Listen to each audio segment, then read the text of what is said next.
এখনও আসন সমঝোতায় আসতে পারেনি জামায়াত ইসলামী নেতৃত্বাধীন ১১ দলীয় জোট। এরই মধ্যে দলগতভাবে মনোনয়ন জমা দিয়েছেন জোটভুক্তরা। জোটের নেতারা বলছেন শিগগিরই চূড়ান্ত হতে পারে আসন সংখ্যা। এ নিয়ে জোটের ভেতর কোনো টানাপোড়েন নেই বলেও জানান তারা।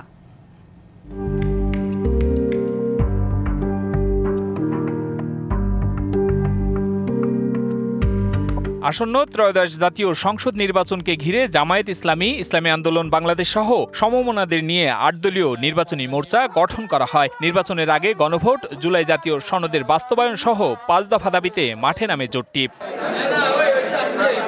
এরপর রাজনীতির পালাবদলে এই জোটে জাতীয় নাগরিক পার্টি, এনসিপি, এবি পার্টি ও এলডিপির নাম লেখালে জোটের পরিধি বেড়ে হয় ১১ দলীয় জোটে। শুরু হয় আসন ভাগাভাগি নিয়ে দফায় দফায় বৈঠক। সুরাহা হয়নি কোনোটিতে। নিজেদের মধ্যে দেখা দেয় টানাপোড়েন। জোটের ভবিষ্যৎ নিয়েও দেখা দেয় অনিশ্চয়তা। শোনা যায় ভাঙনের পদধ্বনি। তারপরও নির্বাচনী যজ্ঞে নিজ নিজ দলের অবস্থান থেকে মনোনয়ন জমা দিয়েছেন সব দলের প্রার্থীরা। তার মধ্যে জামায়াত ইসলামীর পক্ষ থেকে ২৭৬টি, ইসলামী আন্দোলন বাংলাদেশের পক্ষ থেকে ২৭২টি, জাতীয় নাগরিক পার্টি ৪৬টি, খেলাফতে মজলিস থেকে ৭৪টি এবং এবি পার্টি থেকে ৫৩টি মনোনয়ন জমা দেওয়া হয়। বসে থাকেনি জোটের অন্য শরিক দলগুলো। আলোচনাটা শেষের দিকে আসছে, অর্থাৎ এটা কিন্তু মনোনয়নপত্র যাচাই বাছাইয়ের দিনক্ষণ শেষ হলেও আসন বন্টনের কোনো রফাদফা করতে পারেনি জোট। জোট নেতারা বলছেন আসন সমঝোতার বিষয়টি ফয়সালা হবে শিগগিরই। সব শঙ্কা কেটে যাবার আশাও নেতাদের। তো এটা নিয়ে টানাপোড়ন এই অর্থে বড় আকারে কিছু নেই। এখন আমরা বসে ফাইনাল করব, যেহেতু আমরা একসাথে এতদিন থেকে কাজ করে আসছি।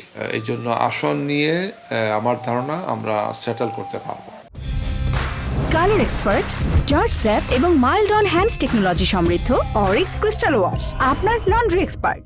কাল পরশুর মধ্যেই আমরা একটা সিদ্ধান্তে পৌঁছতে চাচ্ছি। হয়তো সব জায়গায় যদি নাও হয়, কমপক্ষে 90-95% জায়গায় হয়তো আমাদের সমাধান হয়ে যেতে পারে। সময়ের অপ্রতুলতার কারণেই এই অসুবিধাটা হয়েছে এবং নেতৃবৃন্দের নানা ব্যস্ততার কারণে এটা হয়েছে। আশা করছি যে এটা হয়তো সকল জাতীয় নেতৃবৃন্দ একসাথে বসে এটা সমাধান করবেন। তারা এও বলছেন যে লক্ষ্য ও উদ্দেশ্য নিয়ে জোটের যাত্রা শুরু হয়েছিল তা ধরে রাখতে ভাঙার শঙ্কা উড়িয়ে দিয়েছেন ১১ দলীয় জোটের নেতারা। নীতিগতভাবে আমরা সবাই একমত হয়েছি যে আমরা এই ঐক্যটা বজায় রাখবো, ঐক্যটা আমরা ভাঙবো না। এ ব্যাপারে আমাদের নীতিগতভাবে আমরা একমত হয়েছি। প্রত্যাহারের আগে এটা ফাইনাল করে নিতে হবে। আসনের বিষয়টা প্রত্যাহারকে ফাইনাল করতে হবে। এতদিন পর্যন্ত ওয়েট করতে হবে না। আমার ধারণা আগামী ৩-৪ দিনের মধ্যে আমরা ঘোষণা দিয়ে দিতে পারব।